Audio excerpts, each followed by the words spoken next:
Next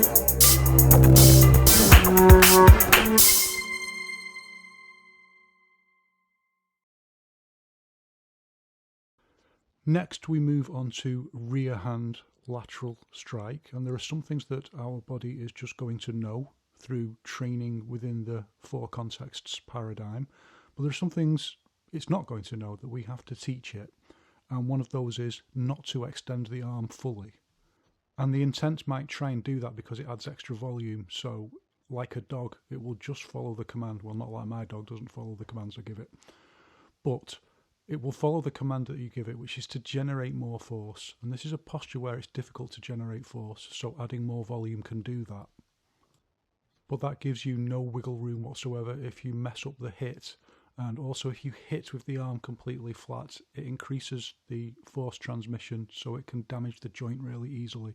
So long story short, we keep the hammer fist strike or the chop or whatever it is we're doing, we keep it springy, we keep a bend in the arm. And remember, Wang Shangjai and all of his students always saying, always keep this curvature in the whole body. That makes the whole structure springy and resilient. Next, in terms of our use of contexts, the flat lateral strike is using close. And remember, it doesn't have to, these aren't fixed methods, it's just a paradigm to help us learn and understand and solve problems. We always have the choice to change the postures, to stack them in different ways depending on different needs and circumstances. These are just the solutions that, as far as I can tell, maximize force, so they suggest themselves kind of naturally. We use the rear pivot route, and that pushes back into the ground, and that helps to stabilize the posture, and at the same time it helps us to skew the posture forward, so it gets more of our body weight into the velocity times mass equation. And it, broadly speaking, points towards the hip point, but it's not an iron rule. You can see it's a little bit pointing more towards the centre line than the actual strike itself. That's to help stabilise the posture. Your body itself will know that, will feel that naturally, because if you don't do that, you'll feel more off balance. And that's how intuitive development works. And you can also see how the whole posture sets at the hip point. The rear foot is pushing forwards towards the centre line. The lead foot is pushing outwards, bracing against the hit, which is hitting out in the opposite direction. And we can see that as a kind of triangle in the body, and most people will be aware by now of the idea of triangular force in Yiquan. It's mostly a straightforward idea, but generally speaking, Wang Shangjai and Yao Zhongzun are referring to points where there's flexibility, i.e. joints. As I explained in the beginners series, joints are where the intent can be felt in the body, so joints are things that can move, so the intent can control them. So when we say triangular force, what we mean is the intent linking three parts of the body together, although it's always multiple different triangles all over the body, but picking out three specific joints that link together, and their flexibility, their ability to move, are linked together in the intent, in the programming, to create the springy structure that's specific to how a specific posture is stacked. As ever, with everything Yiquan, there's always a lot of misinformation out there, so I'll just give this brief quote from Yao Zhongzun, which is taken from the collected writings of Yao Zhongzun, collected by his student Bo Jiakong. Mr. Yao says, "The triangular force refers to the fact that before issuing force, all joints should form obtuse triangles, primarily the wrist, elbow, and knee. And remember to keep all those joints springy, including the knee. And then, as the pivot root lifts up and pushes forwards, it also pushes the hip forwards. The leg doesn't lock out, neither does the arm, but the movement is phased nevertheless. The hip pushes forwards and out.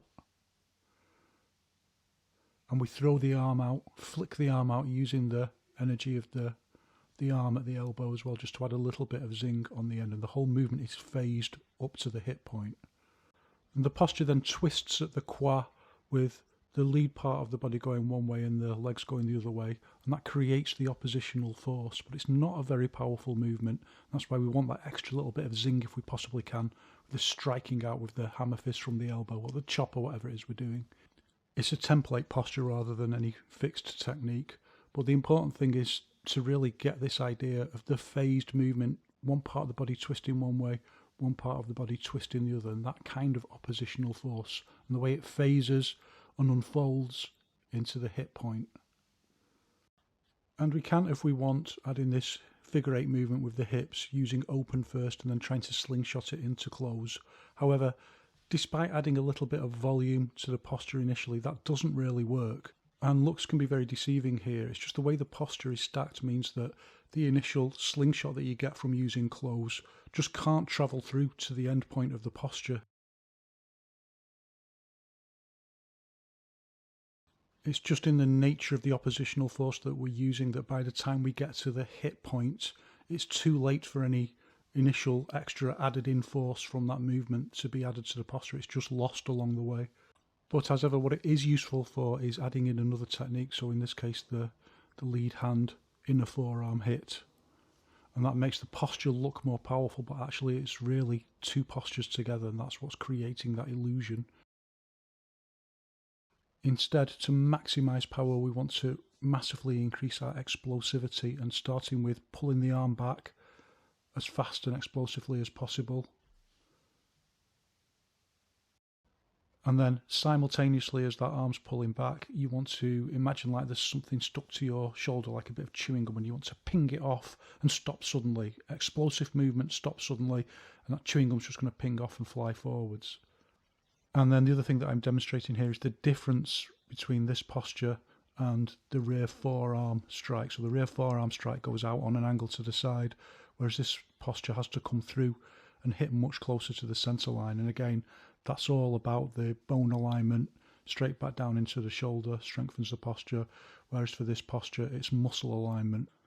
And each of those two postures has its kind of perfect target point that maximises those advantages or disadvantages, however you look at it.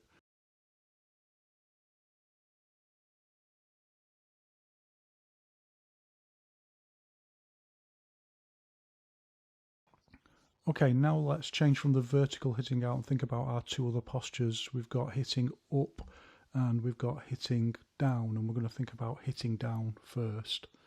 And this is an interesting posture because we can see how the kind of oppositional force that we're using elongates the posture, and that's why, for example, it doesn't help to add a little bit of open into it at the beginning. The posture's too long. It takes too long for that extra force to be carried over into the end of the posture. That's going to become pretty clear with this posture. So let's look at two variations, and the first variation stops quite high. So we're hitting down, but we stop quite high. And to do that, we use 50% close, 50% rise. And the hit point you can see is very high. We don't have to worry about what this posture is for. It's about movement principles first. Then we think of adaptation and purpose later. So close and rise, and then we stop the posture there. We curtail it at the hit point there. But at the point where we hit, rise is just starting to transform into sink. We're just using a tiny little bit of sink, and if we want, we can go with that. And this then makes it a posture that uses close, rise, and then into sink. So it elongates the posture. It makes the posture a compound posture between the sets. It's not just using two, and it's not just using three at the same time. It's a more advanced use of the contexts, and we need to start learning how to do this because this is far from being the only posture that uses a chain of contexts like this. And from there we can start using this compound set with this kind of heel hitting down like it wants to crack a stone, just to maximise the hard set and the compound set, and with the pivot root pushing up and supporting into that posture.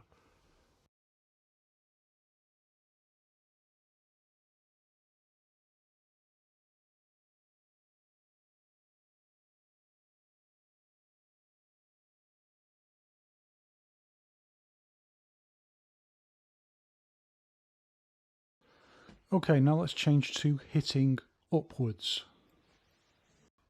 And for this posture, we just use 50% close, 50% rise. But the key thing to understand here is explosivity from the foot pushing up, the qua lifting up, but the leg's got to use screwing force. So it's lifting up explosively and also turning. And that's why we need to use that pivot root to get that screwing force in the leg.